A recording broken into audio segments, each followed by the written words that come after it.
take somebody with you that has experience backpacking or camping, right? So, I mean, I've had many a backpacker who's brand new, who meets up with somebody who is an experienced hiker and helps them through that first little overnight hike, just so that they're able to make sure that they're getting the right idea of how this works. That's a good idea. And then I will put in a plug that some of the environmental educators in both parks and forestry do programs that help you to develop those skills.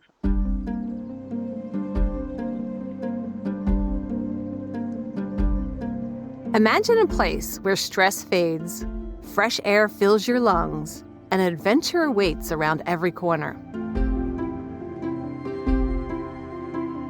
Welcome to Think Outside, the podcast that inspires you to explore, connect, and embrace the outdoors. Hi, welcome to Think Outside. I'm your host, Marci Mowery, and today we are going to dive into a topic that's got something for everyone. Whether you're a rugged backpacker or a fan of creature comforts, overnight stays in Pennsylvania state parks and forests has something for everyone. With me today, I have Matt Crosbie of DCNR Bureau of Forestry and a Recreation Specialist with the Bureau of Forestry, and Beth Grove, Reservation and Revenue Section Chief for the Bureau of State Parks, to help us unpack the full spectrum of stay options and offer tips on booking, planning, and enjoying your stay responsibly. Welcome, Matt and Beth. Glad to be here. Thank you. So let's start with a big picture overview. Pennsylvania has such a wide variety of overnight options. We recently did a fact sheet on it with your help. Cottages and cabins and yurts, oh my.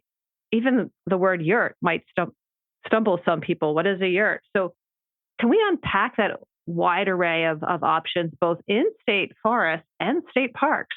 Sure. I think if Matt wants to go first with forestry, because they're the more rustic ones, and then we can continue with the state parks and the spectrum of opportunities in parks. I think that would be the way to do it. Okay. Yeah, that sounds good. Yeah, for state forests, there's 2.2 million acres and pretty much limitless opportunities for camping, ranging from primitive backpack camping, water trail camping, and designated roadside camping. So state forest opportunities are a lot more rustic, as she said, and pretty much no amenities. Some of the camping areas might have a pit latrine or something like that, but you'll have to be prepared to get deep in the forest. If you're camping at a designated roadside site, you might be driving miles down a dirt and gravel road, and you'll be remote, so be prepared to not have regular patrols like you might have in a state park and not having as much interaction with folks. It's a really great opportunity to get away, find solitude and peace. Those designated roadside sites are a good way to set up base camp to explore the rest of the forest, where there's lots of vistas, waterfalls, other features that you can visit. So folks really like that. Some have the preference to really get away versus the more developed aspect of state parks. So Matt, roadside camping sounds a bit primitive to me because there's no amenities. So how you're defining a primitive camp differ from a roadside camp? Yeah, so primitive camping is usually done backpacking, and that way you won't have access to your vehicle. You'll be hiking along a trail and setting up camp each night. Usually people try to do it in a loop, in which there are a lot of state forest hiking trails that are the most popular. They're 700 miles, and people utilize established sites, usually a good distance between stops to be able to do it in a day. So would it be fair to say it's trailside camping that's primitive versus your car camping? So one involves you moving all your gear. The other one involves you driving up with your gear and unloading it out of your car and pretty much staying with your car. Yep. Yeah, that's right. Okay. And are campers allowed on some of those roadside camps, or is it just vehicle camping and tent? Some of the campsites will accommodate small RVs or trailers, definitely camper vans or truck campers as well. Our designated roadside sites were incorporated into the reservation system with Beth's help, and you'll be able to find the attributes and notes to see if the campsite will accommodate your equipment. So what I'm hearing you say is be prepared, because You're not going to, you may have access to a pit latrine, but you pretty much need to be prepared to have all of the things that you need with you and be prepared to remove those things as well, because there aren't going to be dumpsters or latrines to accommodate that waste, whether it be human or organic or inorganic. Yep, exactly. So that's for the real adventurer. Yeah. Pennsylvania State Parks, we have 6,377 campsites and over 400 roofed overnight available facilities. So the variety in state parks literally can go from backpacking on the Laurel Highlands Trail, similar to the primitive campsites in forestry, all the way up through rustic campsites, which are ones that have pit latrine facilities. Then it moves on to the modern facilities. Those are your modern campgrounds with restrooms, showers, flush toilet facilities. And those ones are very, very popular. So if you're looking for in that type of campground, we typically also have full hookup campsites as well as electric campsites. So if you're looking for that experience that allows you to bring the larger RV, to have the electric so you can charge your phone, those are the type of facilities you want, those modern facilities. Then we also have our cabins, and then those are rustic and modern cabins. Prior to them, we also have camping cottages, deluxe cottages, and yurts. And yurts are a Mongolian-style tent, round in shape. They're awesome to stay in. I've stayed in one at Fedora State Park, and that's just a fun experience because it's like a tent, but it's not a tent. It's bigger than a tent. It has cots in it. It's got bunk beds. It's got a kitchen, small kitchen with a cooktop and a refrigerator. So it's definitely not your mom's camp in a tent. And then we also, like I said, rustic cabins, which do not have flush facilities inside restrooms. You have to go outside and use a restroom nearby. Modern cabins, which do have the restroom inside. And then we also offer lodge type facilities at Cadorus and Laurel Hill with their lodges. And those are a little bit higher. They have the laundry in it. They have a fireplace in it. They have dishes in it.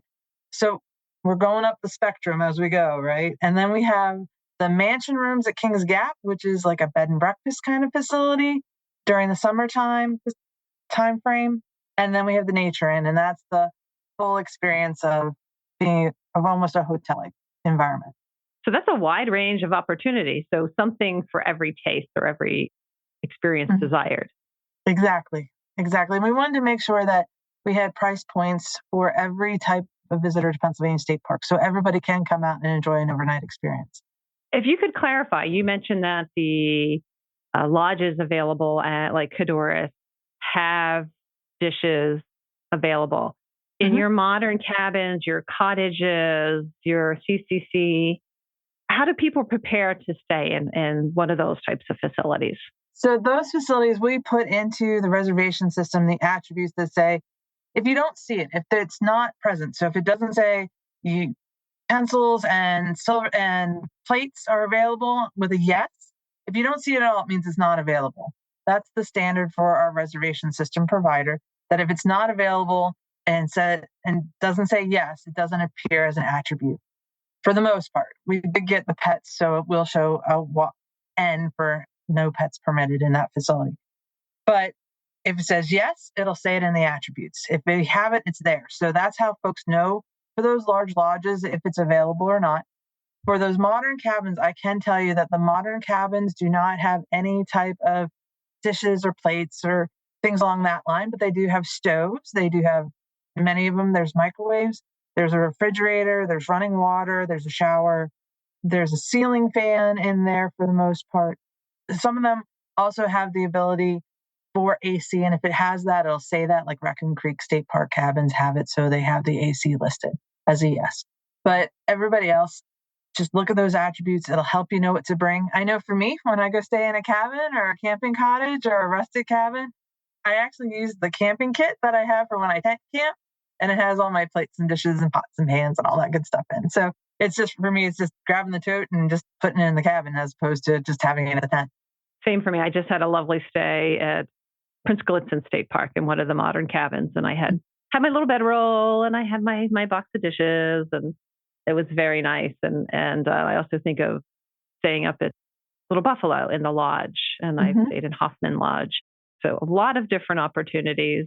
One type of lodging opportunity that people might not know about is your group campsite. Can we touch on those for a second? Sure. Actually, both parks and forest have them. Forest, you reserve those through the district offices as opposed to parks. Parks, you can actually reserve for your organized group. And that's organized group is considered a group that has meeting notes, has a hierarchy of officers per se. So it can't be currently, these are for organized group tent sites. I want to talk about great gathering sites in a little bit. That's different.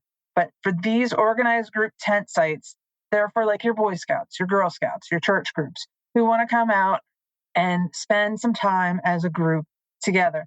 They typically are a little bit cheaper. They're great for scout groups because you can all tent together around a central fire ring.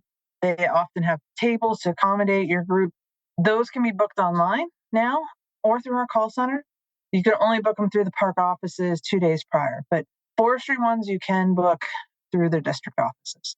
The other opportunity for groups is our great gathering sites. Currently, they're at Pymatuning and they are at Shawnee State Park. Okay. And they are sites that are designed for those family units that want to come out and camp together. So, for example, you can, if it's a great gathering, friends and family, 3-unit full hookup campsite.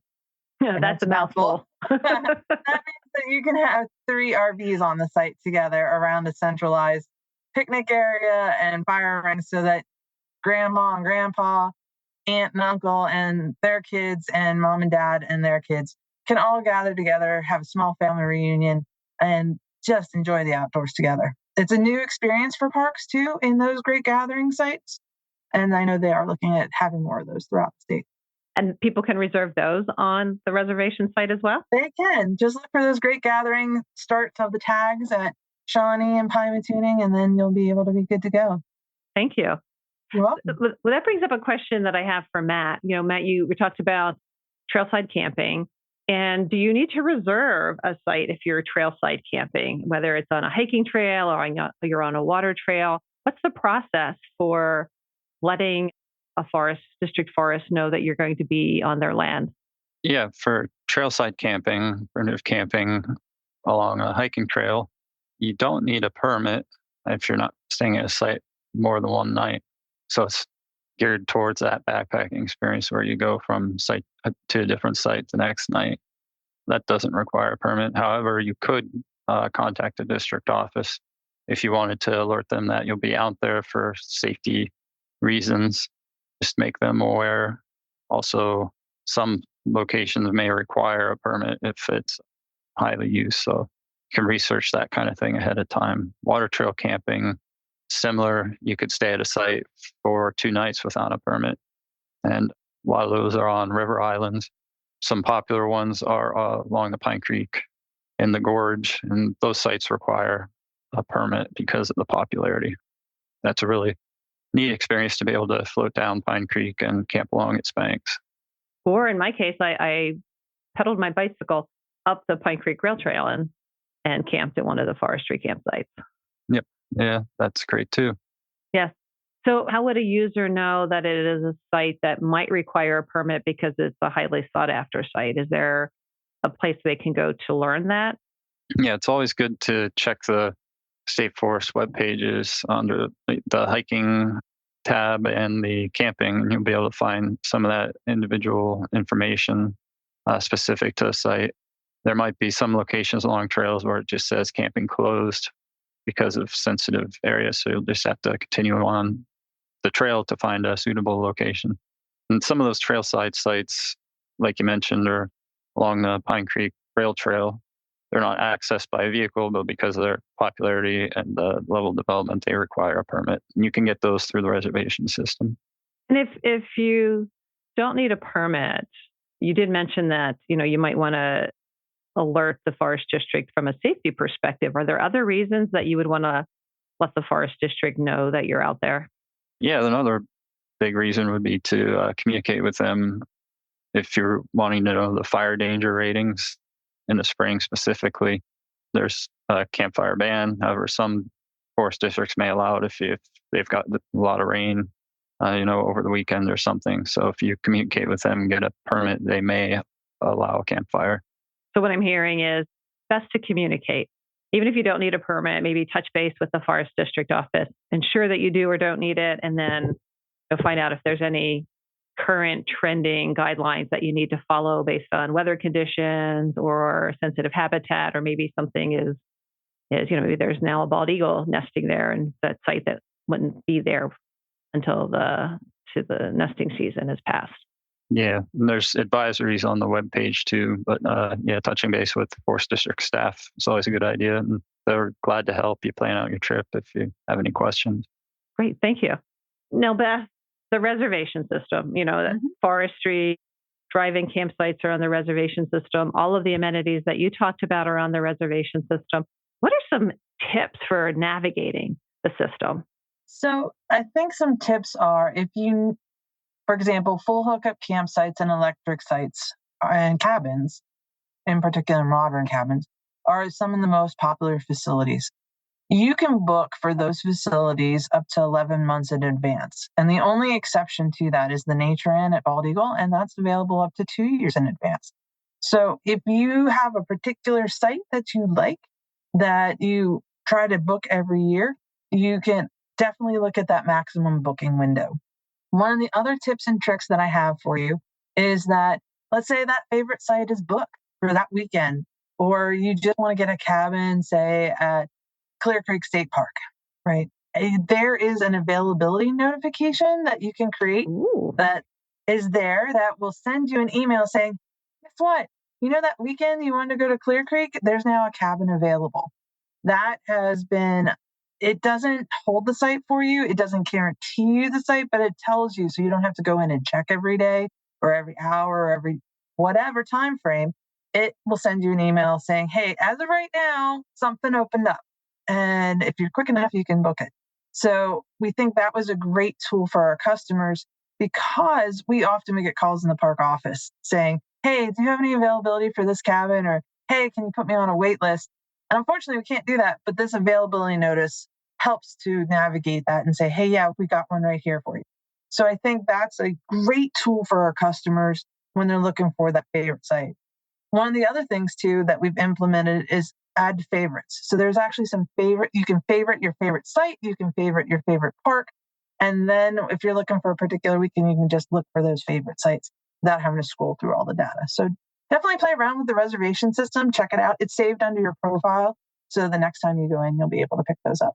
So the favorites are saved under your profile. And then how do you find the button to give you an alert or a heads up if something becomes available?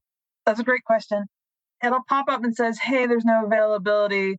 Would you like to activate? And then there's a point that says activate availability notifications. It works for forestry too. So if you're looking for that site for hunting season and it's booked, this way you can at least get a notification on it. But then what it does, you fill out your information, and then it's really, really quick, and it helps out a lot.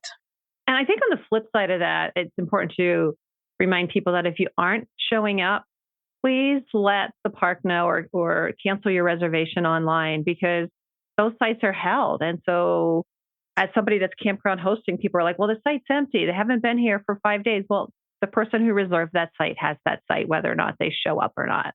Correct. We do hold sites for people. Overnight occupancy is not required under Pennsylvania State Park rules and regulations. So the site is held. You've already paid for it. You do have to pay up front when you make your reservations. So we hold it until you tell us that you don't need it. Yeah. So if you can't make it, consider going in and canceling your reservation. People do have favorites, whether they're forestry campsites, they're parks campsites, or lodges. I've met people, they're like, this is the same site we've camped in for 45 years. They're very wed to that particular location. And it's great. They've got a lot of memories. And in fact, I'm seeing some in parks where my husband and I host, I'm seeing young people grow up because they're at that same site the same time we are there, and like watching these kids grow into young adults. So it's kind of fun. It's very special. I mean, I've used that availability notification myself. When I missed my 11-month booking window, I knew it, and I just missed it by like a day. And I went, oh no, I always go there every fall. And I put up availability notice to notify me when the cabin if a cabin opened up, and it did. So that's how I got mine. So even the reservation manager can't pull any strings. So yeah, I was curious about it too because I wasn't aware of that, and that's a Yep. great feature. Yep. Yeah, we talked about backpackers, we talked about campers. I think about there's a class of people who like to camp that are equestrians, and their needs are a little bit different. They've got larger equipment, they have animals with them. What are the accommodations in either parks or forestry or I should say, for equestrian camping? So in parks, we have one specific campground at Promised Land State Park. It's called an Equestrian Campground. That's literally the loop name, Equestrian. And that it was built specifically for equestrians with stalls and water troughs and all that good stuff. So that's on the reservation website. It is currently closed because they are doing some rehab work later this fall, I believe, is when that's going to close. So just keep an eye out for it. It'll open back up whenever the work is complete. But the forestry guys, and I'll toss it over to Matt, they have a lot of forestry sites, equestrian sites. Matt, tell us all about it. Yeah, we do have some great equestrian camping opportunities. We have a number of camping areas where there's multiple sites and like a campground setting, usually with stalls or hitching posts and things like that. Some have manure pits or even water available. And there's some really great ones, like in Loyalsock State Forest, Shannon, Susquehannock, and all those are associated with shared use trail systems that are really great experience for equestrian user, many miles and different loop options and things like that. So it's set up base camp and go riding for the weekend. It's really popular. One note on that though is that those sites are geared for equestrian users, and so we ask others not to reserve them during the riding season. A lot of them are available for anybody to use in the off seasons, like over the winter. Could you define shared use trail for listeners who don't understand that terminology? Yeah, so those trails are typically open to, horseback riding, bike riding, and hiking. So you might encounter some other users on those. Some trails are more specific to a certain use. In some locations, like in Loyalsock, it's a bridle trail. You might see a bike on it, but it's really geared for horses. So that kind of varies a little bit, and you can find a lot of good information online or from the district office too. Thank you. If I recall, the reservation system is used for more than just overnight lodging. There are other things that you can reserve on the system, and what might those opportunities be? The day use facilities like picnic pavilions, picnic groves, all those are reservable through the reservation system. And they're great opportunities for everything from, let's say you have a business and you're looking for a spot to hold a company retreat or a picnic. If you book during the week, it's $20 cheaper than on the weekends. But if you're looking for that family reunion to get everybody together on a Saturday, those are great facilities to reserve because then you'll have a dry spot even on a rainy day. And the nice thing about them is they also will tend to we have pictures of every site on the reservation system. So you can see what's nearby, what's close. So you'll know if, that's not a great place to have grandma walking or grandpa not too mobile, or this is a great one because it is completely ADA accessible. So you'll be able to see that from a lot of photos as well as the attributes. So all those types of facilities are available to our guests.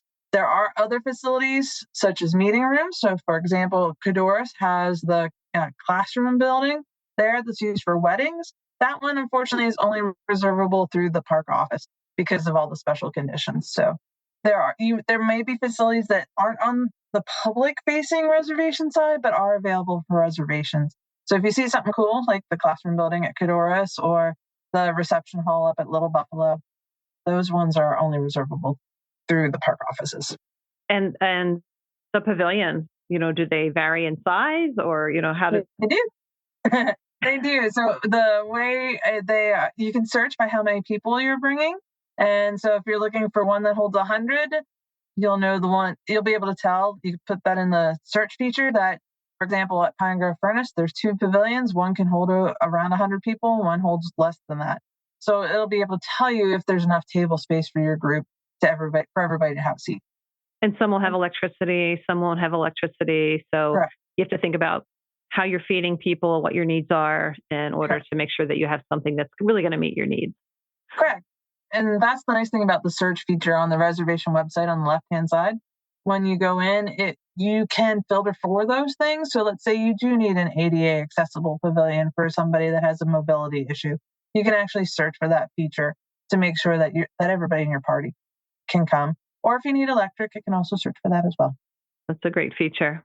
I'm thinking about when people are having a camping experience, or it could be in a cottage or a lodge, how can they be good stewards of the places where they're staying?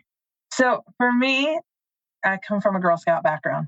So for me, the Girl Scout motto was always leave a place better than you found it. So for us, when we go and we stay in a cabin, we end up making sure the floor is clean, the garbage is taken out, any of the debris that we have around, we'll actually take a walk around the cabin and make sure that we've picked up everything that we left and sometimes even what other users have left before us. So that's a real help to the staff as well as the next visitor. So they have a great experience as well. Thank you. Matt, how about in forestry? Yeah. So our sites are all spread out. So less amenities. The important thing that people need to keep in mind is that you need to pack out your trash and make sure the campsite's clean when you leave. Don't burn things in the fire pits and things like that. We have some sites that are near or along streams. Be mindful when you're there not to go all over and degrade the bank, kind of keep it to the defined areas. When backpacking along trail, try to use established sites to have less impact across the landscape, and be careful of too much sprawl at the site that compacts soil and vegetation, things like that. Those are great, Matt. They also apply to parks for their campsites too. Absolutely. And I also want to emphasize we're heading out of fire season now, but you might be listening to this at any point of the year. And it's very important that if you're having a campfire to fully extinguish it. And if there is a burn ban or it's really dry or really windy, even though campfire seems to add to a camping experience, do not have it, because most of the wildfires in Pennsylvania are human caused. And we had several this spring that were pretty devastating. So to ensure that you're safe and to ensure that that place will be there for a very long time, be mindful of campfires. And I think that's one of the great things about, checking. You mentioned earlier about checking with the Bureau of Forestry and the district offices prior to. That way, you know that you're packing the appropriate items, right? So you might need a little camp stove as opposed to planning to make your dinner over a campfire that night. Very true. Be prepared. The other thing is on the reservation system, oftentimes being alert when there's, unique circumstances, high fire danger. Sometimes they'll post that. So the website is a good source of information, and we'll be sure to link it in the show notes, and as well as the reservation system URL. So we'll put that into the show notes. I'm wondering, you both have experience in your respective parks and forest areas. Do you have a gem that you would be willing to share? So when you work with all the state parks, it's like trying to pick your favorite child. Absolutely. You can't do it. But if I was forced to, my honest answer when people ask me that question is I ask them what they enjoy most, right? So if they enjoy the history, I might pick a more historical park like Greenwood Furnace or Pine Grove Furnace. If they are like, oh, I'm all about the adventure sports, then I'm like, well, did you look at Ohio Pile? Did you look at Lehigh Gorge for whitewater? So it truly depends. I try to find the one that matches their desires and what they like to do. And I also think, but if somebody would ask me which one's my home park, and it's already a popular park, so it's not going to be getting it out there. It's not known. Pine Grove Furnace, just up the road from my house, actually, is one of my go-to parks all the time. Just because that one is the one where I've had a good chunk of that park.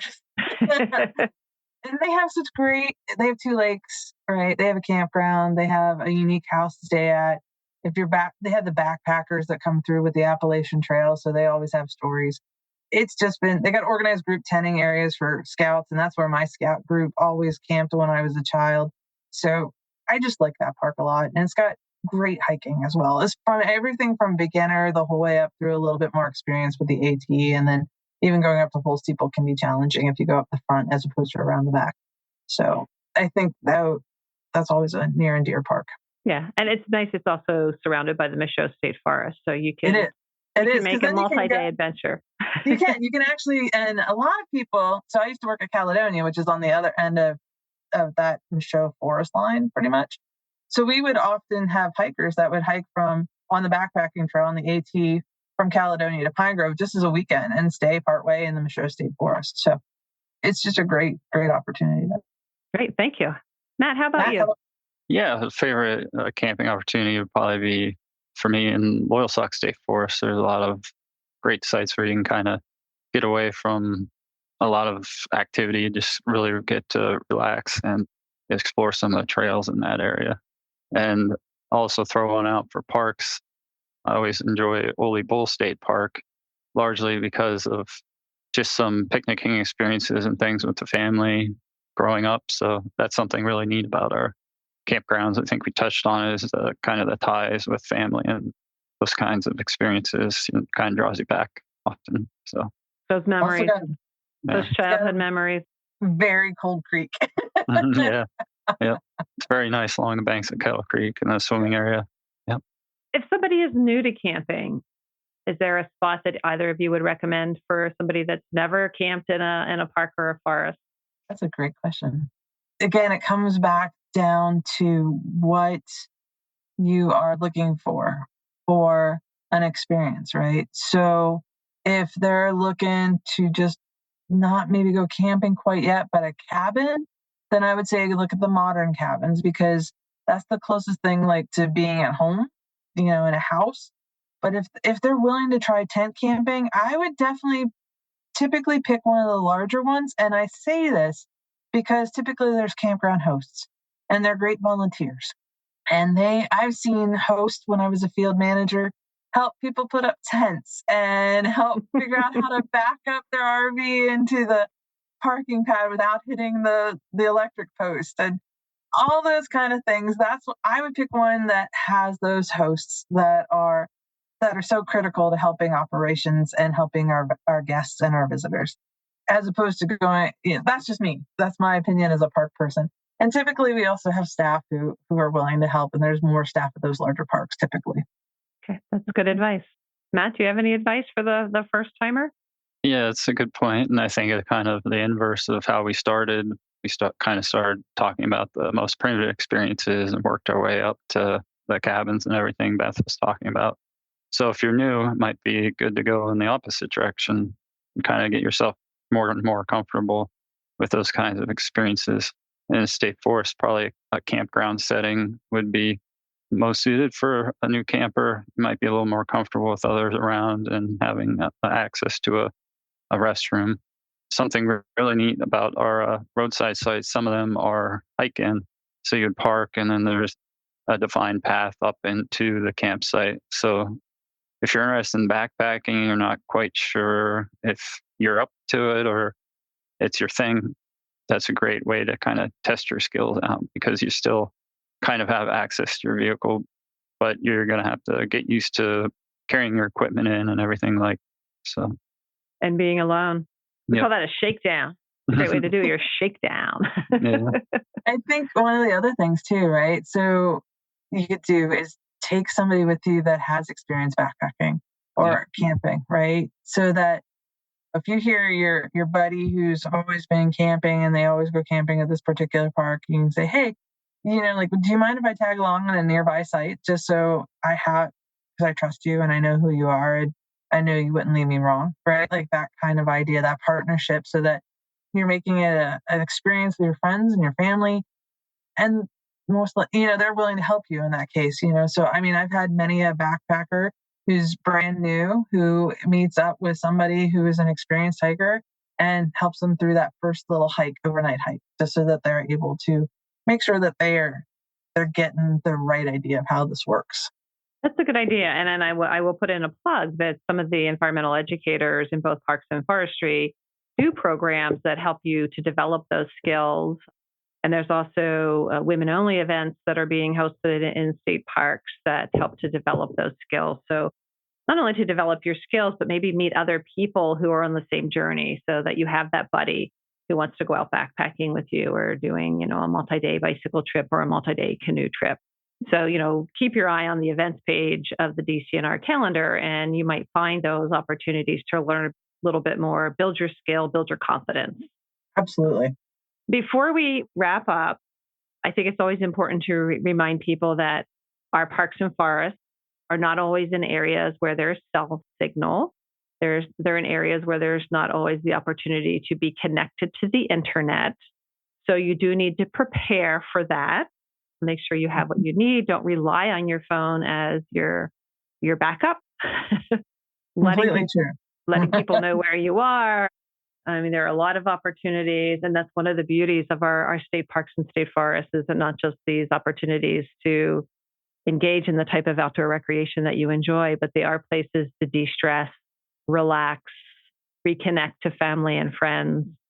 So I want to thank you both, Beth and Matt, for helping the listeners understand the opportunities that are available to them in state parks and state forests for overnight accommodations, and for sharing your knowledge and the tips that you brought with you today. And we'll be sure to link the information in the show notes so that people can continue to have great experiences and perhaps find a new place, explore someplace new, try something that challenges you a little bit differently, and have opportunities with 2.2 million acres of state forest and 124 state parks. There's a lot of opportunity to try something new. Thanks for having us. Yeah, thank you. Thank you. Thank you for listening to Think Outside, where every episode invites you to discover new places, build confidence, and find inspiration in nature. Love the show? Subscribe for more inspiration, share with a fellow explorer, and let's keep thinking outside together. For more resources and inspiration, visit thinkoutsidepodcast.org.